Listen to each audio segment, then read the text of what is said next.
ओम जय श्री राम जय राम जय श्री राम जय राम जय श्री राम राम राम जय श्री राम जय राम जय श्री राम जय राम जय श्री राम मंगल वने मंगल दबो सुदर्शन जय बिहारी जय राम जय श्री राम जय श्री राम जय राम जय राम अध्यात्म रामायण अयोध्या कांड प्रथम सर्ग। इसमें भगवान राम के पास नारद के आने का प्रसंग जिसमें और नारद जी के द्वारा ब्रह्मा जी का संदेश सुनाना थी। आपका जन्म राक्षस वध के लिए हुआ है, अतः आप रावण का वध करने पर के लिए तत्पर हूँ। मंगलवन मंगल दबो सुदर्शन श्री महादेव वाच एकदा सुखमा श्रीरामं सुवांत पूजारिरे एता सर्वाभरणं सम्पन्नं रत्न सिंहासने स्थितं नीलोत्पलदुर्लभ श्यामं कौस्तुभमुक्त वन्तलन्धनं सीतारत्नदण्डे चामरैर्लठ विजितं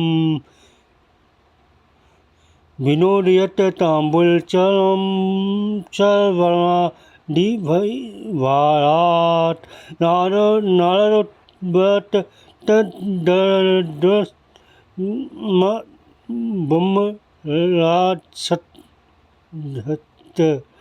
धट्टराघव।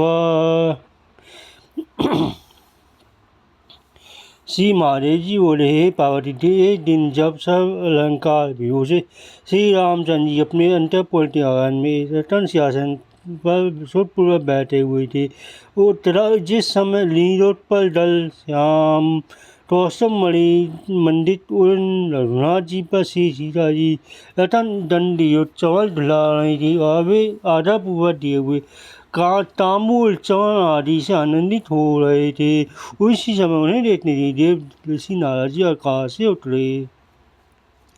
सूर्य स्फटिक मणि के समान स्वच्छ और शरद चंद्र के समान निर्मल दिव्य मूर्ति श्री नारद जी को इस प्रकार नासानत आया देख भगवान राम सहसा उठ खड़े हुए और सीता जी के सहित प्रेम और भक्ति हाथ जोड़कर पृथ्वी से रखकर उन्हें प्रणाम किया।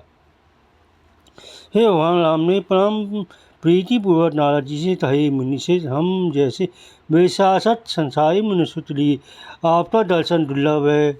हे मुनि, आज आपने पूर्व जन्म तत्व पुण्य पुंज के उदय होने से ही मुझे आपका दर्शन हुआ है, क्योंकि हे मुनि, पुण्योदय होने पर संसारी पुरुष को ही सत्संग प्राप्त हो जाता है।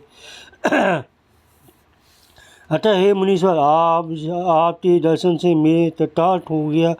अब मुझे आपका क्या कार्य करना होगा सो कहिए, मैं उसे इसी समय पूर्ण करूँगा।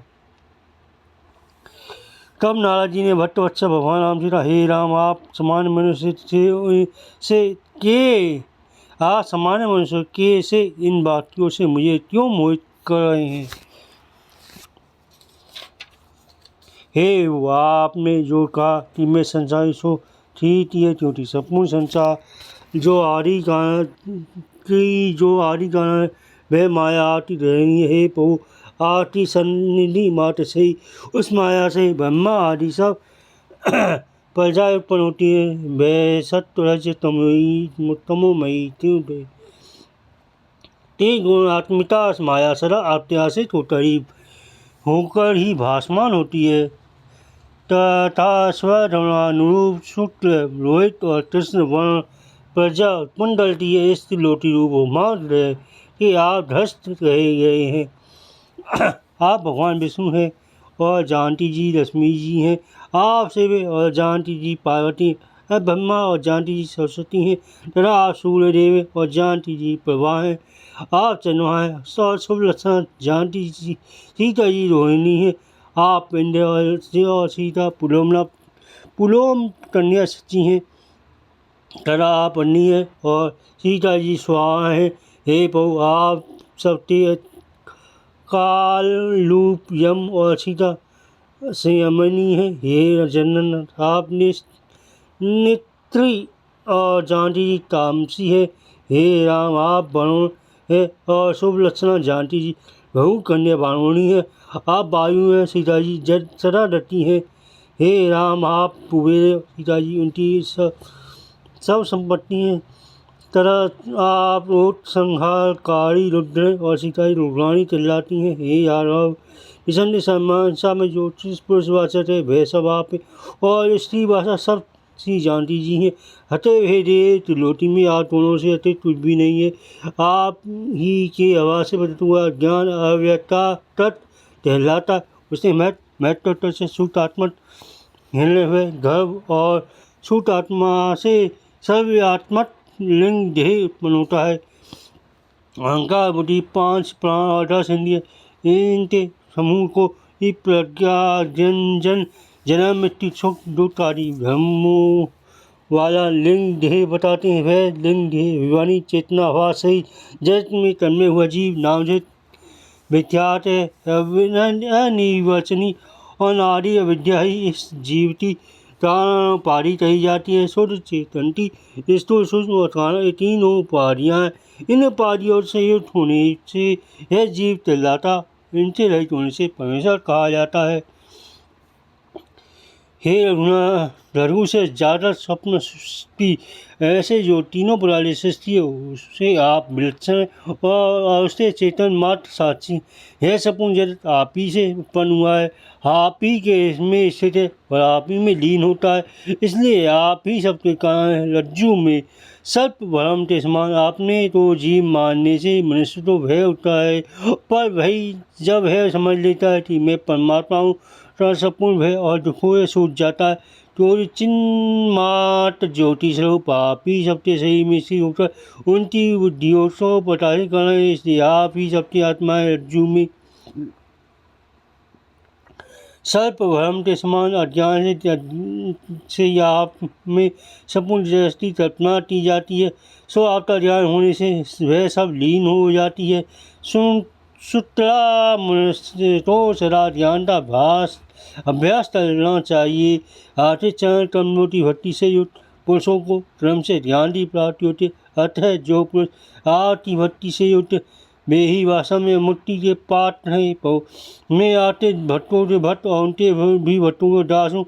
अतः आप मुझे मोहित ना कर मुझ पर निर्भय कीजिए। हे प्रभु, आपके नाभि कमल से उत्पन्न हुई ब्रह्मा जी मेरे पिता हैं, अतः मैं आपका पुत्र हूँ। हे राघव, आप मुझे भक्ति अच्छा कीजिए। इस पर कहकर बारह प्रणाम कर श्री नारद जी ने नेत्रों में आनंद आंसू भरकर कहा, हे रघुनाथ, हे रघुश्रेष्ठ, मुझे ब्रह्मा जी ने आपके पास भेजा है। आपका रामायण का वर्णन करने के लिए हुआ है। दूसरा पिता दशरथ आपको राज्य शासन के लिए अभिषिक्त करने वाले। हे राम, यदि राज्य में ऐसा टोटा आप रावण तो न मारे तो पृथ्वी का भाव टालने के लिए जो आपने प्रतिज्ञा की थी उसका क्या और हटे। हे राजन, आप उसे सत्य कीजिए क्योंकि आप सत्य प्रतिज्ञ हैं। नारद जी ये वचन सुन श्री रामचंद्र जी ने मुस्कुरा कर कहा, नारद जी सुनिए, क्या कोई ऐसी बात भी है जो मैं जानता हूँ? मैंने पहले जो प्रतिज्ञा की है वह निसंदेह पूर्ण करूँगा। किंतु कालक्रम से जिन जिनका प्राणहीन होता जाएगा उन्होंने देखो तो ही मार मैं क्रम से पृथ्वी का भार उतारूँगा। रावण का वध करने के लिए मैं कल दंडित कारण तो जाऊँगा और वहाँ 14 वर्ष मुनि वेश धारण करता रहूँगा। उस दुष्टि को सीधा हरण के मिस से मैं तुम से नष्ट कर दूँगा। श्री रामचंद्र जी की इस प्रकार प्रतिज्ञा करने पर नारद जी अति प्रसन्न हुए। तदनंतर उन्होंने श्री राम जी की 3 परिक्रमाएँ की और उन्हें दंडवत प्रणाम कर उनकी आज्ञा ले राजमार्ग से देवलोक को चले गए। जो मनुष्य नारद और श्री रामचंद्र जी के संवाद को भक्तिपूर्वक सुनता, इस पर पढ़ता या स्मरण करता है, वह वैराग्य पूर्वक संप्रम से देवताओं को अत्यंत दुर्लभ केवल मोक्ष पद प्राप्त कर लेता है। संवाद पठति शृणोति संलेधा यो नित्य मुनि रामो सभक्त्या संप्रधा दुर्लभ विमोक्ष केवल विरति पुरम सन्नम तन्मय इति श्रीमद्अध्यात्मरामायण वामेश्वर संवाद अयोध्याकांडे प्रथम सर्ग। ओम जय राम जय श्री राम जय राम जय श्री राम। मंगलवन मंगल दवो सुदर्शन जय विहरि। जय राम जय श्री राम जय राम जय श्री राम जय राम जय श्री राम।